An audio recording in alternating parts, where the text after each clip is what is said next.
Well, it's 7:05. I think we'll get started. So first we have to apologize because tonight's kind of a disaster. Everything we had planned, not very much has happened. So we're going to, Joe has a short presentation. The person who was given one of the main presentations let me know at 5 tonight that she was in Hutchinson and wouldn't be available. So anyway, and so towards the end, we might get some feedback on if you guys want to continue doing these or if I'm kind of zoomed out this month, I guess. So anyway, so we'll get some feedback if you want to continue these, if you want to stop these or what you want to do. Everything we've done up to now is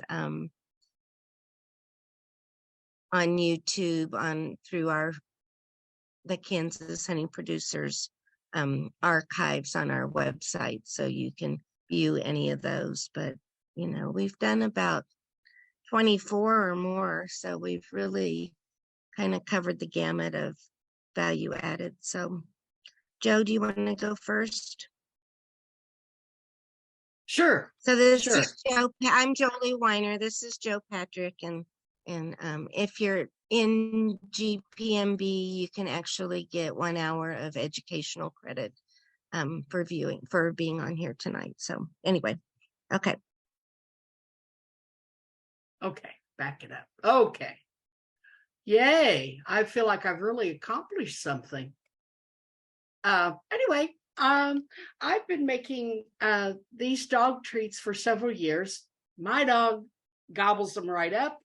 And I also like to make them. I have some very close friends that really enjoy my honey, and they are really dog lovers. So much so that I give their dogs some of these for Christmas.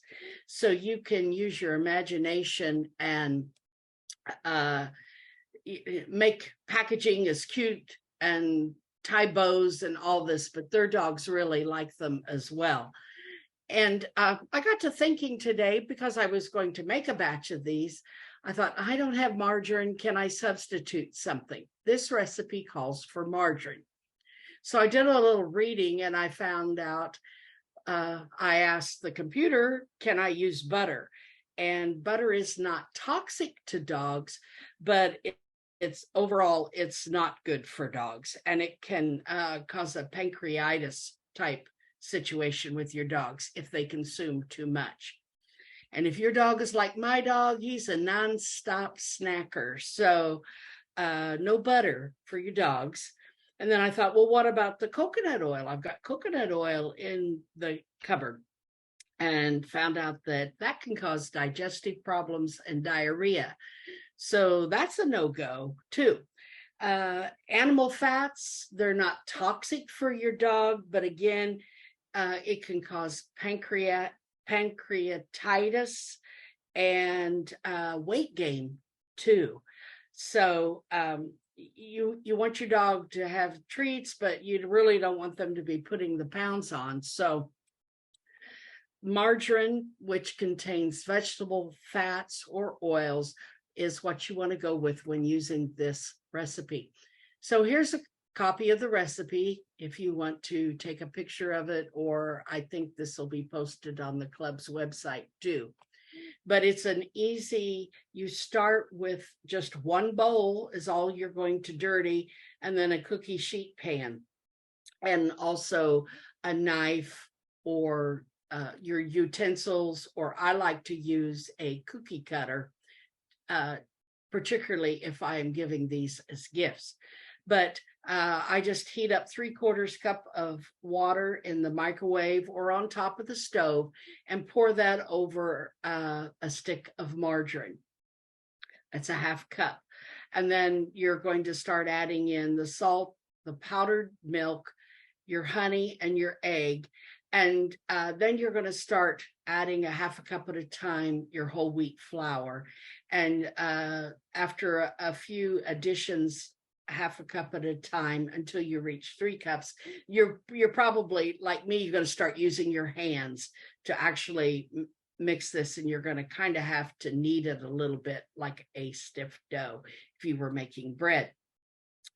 I then I just use my hands to roll it out, or if I'm getting really fancy, I may use a rolling pin, and then use my cookie cutter, which is shaped like a bone, a dog bone, and cut out the biscuits, or cut the treats out with using the cookie cutter. I then line a cookie sheet pan with parchment paper. Over the years, I've really grown to love parchment paper because your cleanup is so easy. And then you just bake that at 325 degrees for 50 minutes. And I suppose if you wanted your dog treats a little bit crispier, you could bake them for slightly longer. I personally like where I can break them in two at least, so that the dog isn't getting the whole treat at once. And particularly if I'm like asking him to shake hands or something while he's getting the treat. Anyway, this is what the finished product looks like. It's pretty self-explanatory there. Again, if I was doing this for a gift, I might be a little neater about actually rolling that out and making them look more like store-bought. But here we are in the, this is my dog, and this, I get to show off my dog because I prepared this. This is my reward, showing Oscar off. The vet tells me he's a very treat motivated dog, so training should be easy. And yeah, he is probably the smartest dog we've ever owned. And here is my daughter-in-law working with him on Shake. So, and no, that is not a treat that I made. It's some type of store-bought treat. But that is my presentation. So let me get out of this and see if there are any questions.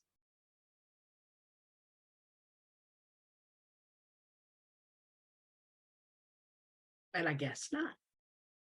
So Joli, I'll give it back over to you then. Okay. And so any of you who have made things and want to share after I'm done, we have plenty of time tonight. So like I said, a lot of people have fallen off who were going to help us out.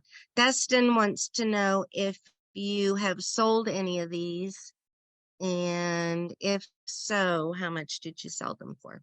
No, because Dustin, and it's nice to see you on here, Dustin. Thanks for joining us. Because I don't do any farmers markets. I don't do any, I have health issues and I'm just not up to all that. I don't do any craft fairs. But we sold some at the fair last year, didn't we, Joli? And I was amazed. Yeah. They were little, the size of Triscuits. And I was amazed. People were paying 50 cents each or $1 each. I want to say $1 each or something. And I mean, they were little. They were little, and that they sold out. So go figure.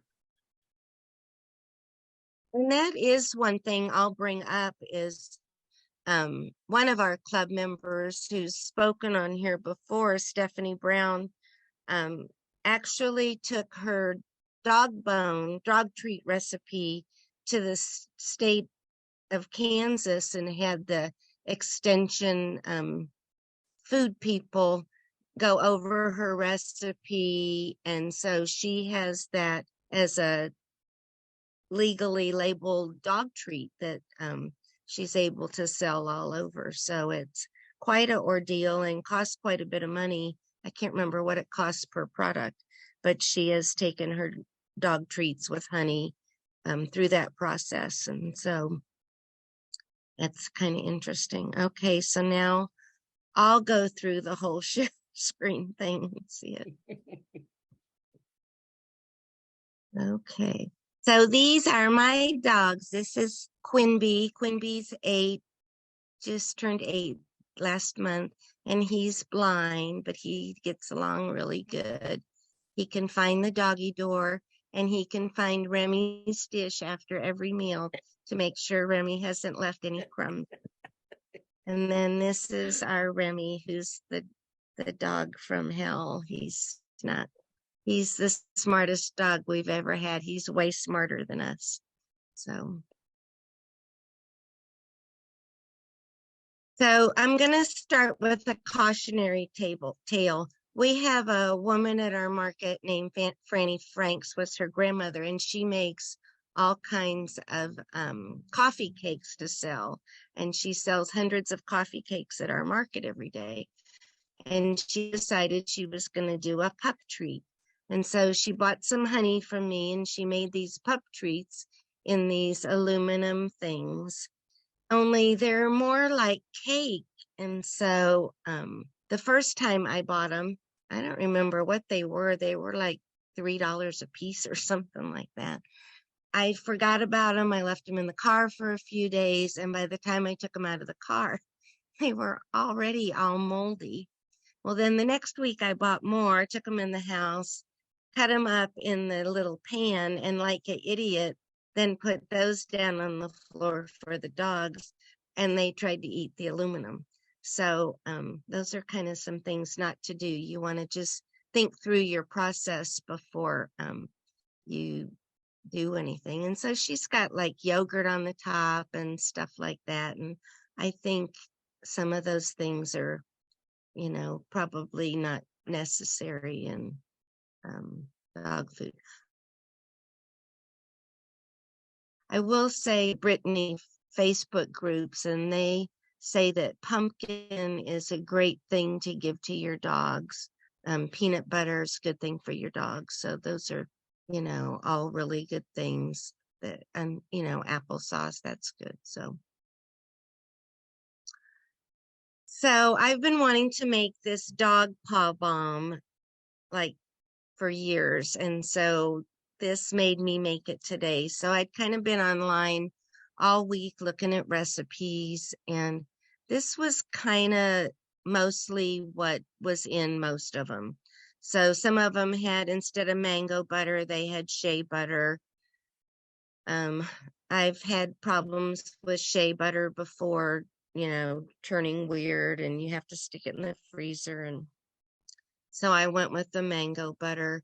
Joe mentioned coconut oil being bad for dogs, but actually our vets even recommended it for our dog's coat for them to, put a little on their food and stuff. So this had 4 ounces of coconut oil, 4 ounces of olive oil, 4 ounces of mango butter, 8 ounces of beeswax, and I put in a little vitamin E.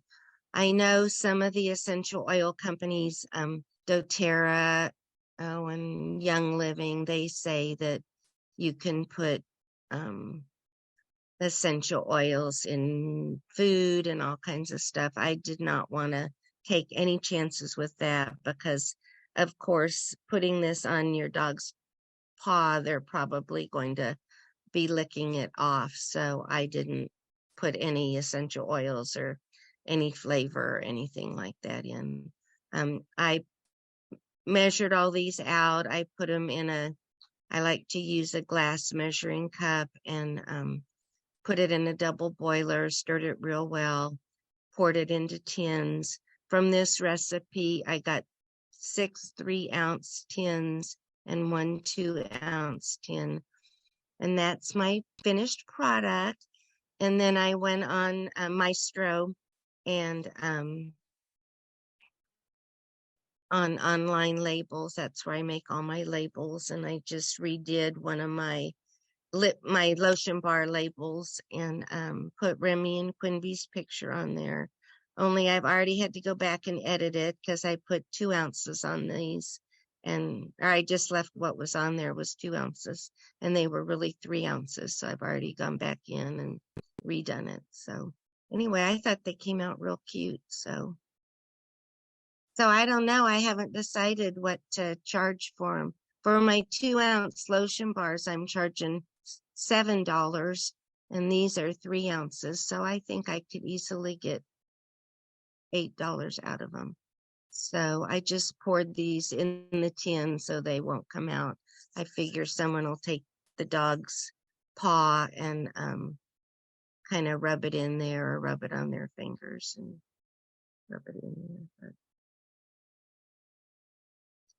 So I've made dog treats before. I was going to make some for this. Couldn't find any of my molds or anything. So this one's really nice. You can either use hot water or you can use meat juices. Like I buy those like that Swanson's broth a lot, and I think I've used that in this before. Margarine, powdered milk, salt, honey, egg, and flour, which might be about what Joe's recipe was. Someplace I had a recipe that had peanut butter in it, and my dogs really like those too. And you can get these, lots of cute little cookie cutters to use. And again, you do the same thing, like she said, you just mix it up, kind of pat it out or roll it out. And the real key, I think, on this is to cook it for that 50 minutes so that they're really good and done and crunchy so that you're not going to get mold in them. And I think that's really important. For this recipe, I got 12 of the large bones and 18 of the smaller bones. And then this is another recipe that I've used. At one time, I had a whole cookbook of dog treats, and I'm sure it's in a box somewhere where I took it when I gave a talk or something, because I can't find it anywhere. But this has quite a bit more honey in it, but makes a much bigger batch too. So has cornmeal in it, and I know cornmeal is pretty good for them. It's lots of times in dog food when we buy it. So eggs, whole wheat, little cinnamon. So, and I know Joe said that about butter, but Remy's eaten multiple whole things of butter and hasn't died or gotten pancreatitis yet. So we've been very lucky. Anyway, so I also got these really cute cello bags from Paper Mart. I get my tins from Paper Mart, but these little cello bags have little dog footprints on them, and so you can really dress up those treats if you're going to be selling them at the market. And I've made them a couple times and sold them, but I'm honestly appalled at how much people get for these treats. So it's also just one more thing to keep up with. So it isn't something personally I'm going to keep up with, but I really like doing the paw wax, and it's something people have been asking me for, and I'm glad you all made me do that. Some other things Joe and I talked about was horse treats, and I did find several recipes. And I put this one on. This was actually from one of the equine centers, so I figured it was a pretty good recipe. But it's kind of the same thing. It's one of those kind of muffiny cake things that, I think, I don't know that I'd make them to sell unless you were going to sell them frozen or something. Something like that where you wouldn't be afraid of it molding and you selling something that has a really short shelf life, because I think these would have a really short shelf life. And that was really all I had. So like I said, we're kind of pathetic here tonight. So if anyone wants to share some things that they have done, or anything you want to talk about, feel free to. Let's see. Yeah. Yeah, horses would gobble those right up, so they would. Yes, we're not horse people. It was interesting. A bunch of the horse recipes had those starlight mints, those red and white mints on that you would put on the top of them. I guess horses like that. And a lot of them had apples in them too. So,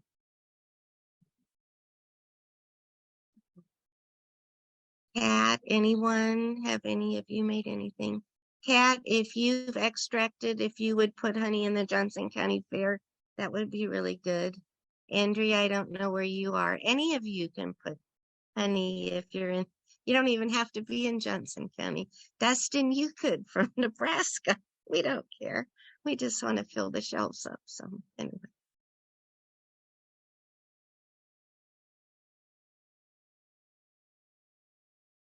Does anyone have anything to share? And so what do you guys think? Are you tired of this? We don't have very many participants, which is a good thing since it's kind of a disaster tonight. But Jolie, can I yes, say one thing? This is Joe. Was it last month we talked about marketing your honey?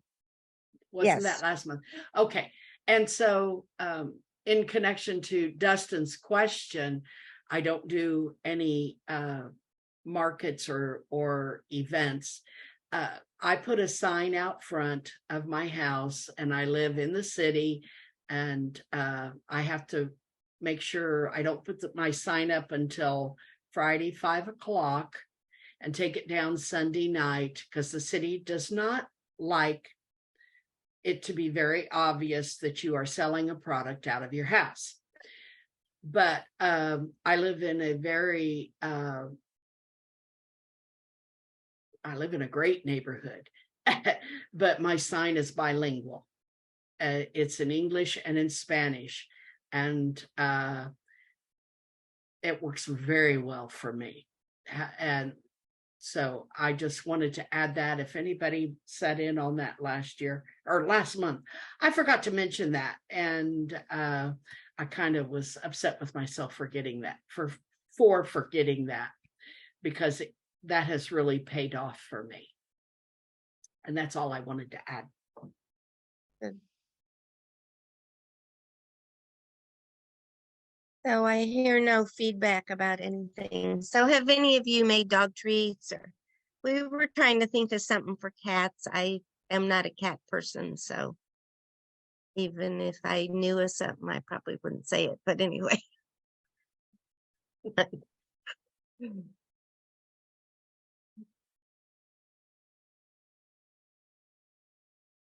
Okay.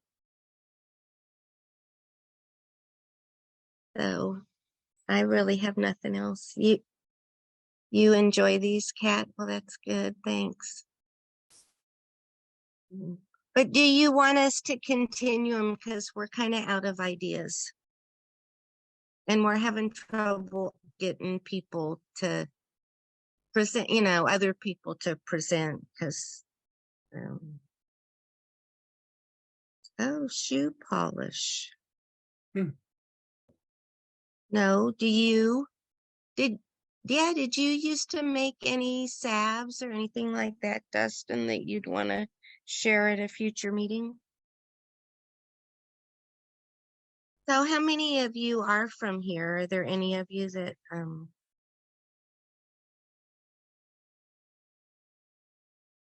because I don't recognize some of these names.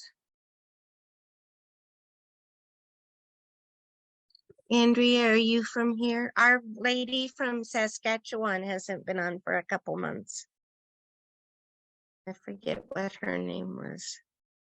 Oh, you live in Meriden. Oh, good. Oh, yeah, I know who you are. Okay.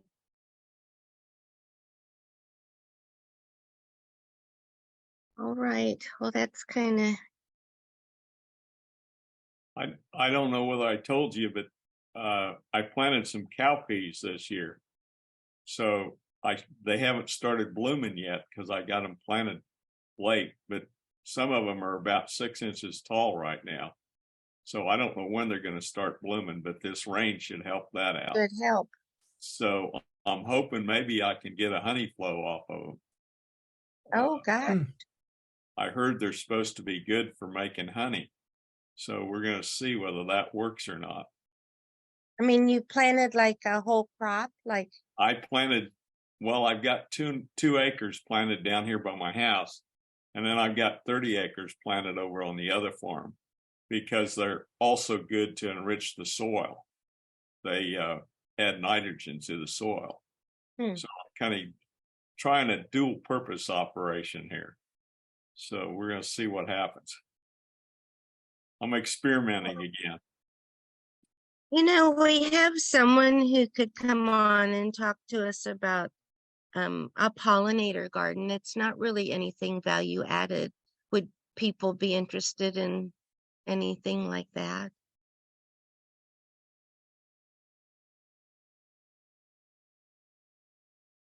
For the future?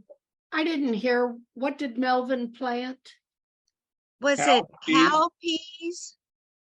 Peas like PEAS? They're also called black-eyed peas. Oh, huh. But some of I had two different varieties because I just got them from a seed dealer. The ones I got were the red-eyed peas. Instead of the black eye, they got a red eye. And then the other ones I got, I didn't have enough to finish a field. They were a light brown in color. So, but it's a different variety, but I don't know what, they just call them cowpeas. Huh. So I saw someone in Kansas was wanting someone to put bees on buckwheat, but I don't yeah, even remember what Facebook site I saw that on. But I won't plant that out here because if you get it started, it's off. It's the worst honey. Unless you're used to it, it's pretty foul tasting honey, I think. well, the plants out here get very invasive. Oh, really? Huh. Yeah, they'll take over a field. They're worse than bindweed. Huh. I never had heard that about her. Okay, well, we'll try and do the pollinator garden next month. I'll see if I can get that scheduled. So, and then the other thing we heard, I don't know, I know a couple of you were on the GPMB last Friday night where he talked about man, that was just the best talk on making and selling nukes. I thought that was really good. I thought people might be interested in that because this is, with the exception of a couple people, this is a different group for that. And that is a way for beekeepers to make money. That's one of the first programs we did 2 years ago. But well, that's all I have. If anyone has anything, are there some things in the chat here? Yeah, no, I missed that because of the storm. It took our electricity out. Oh, yeah. Man, it was a really good presentation.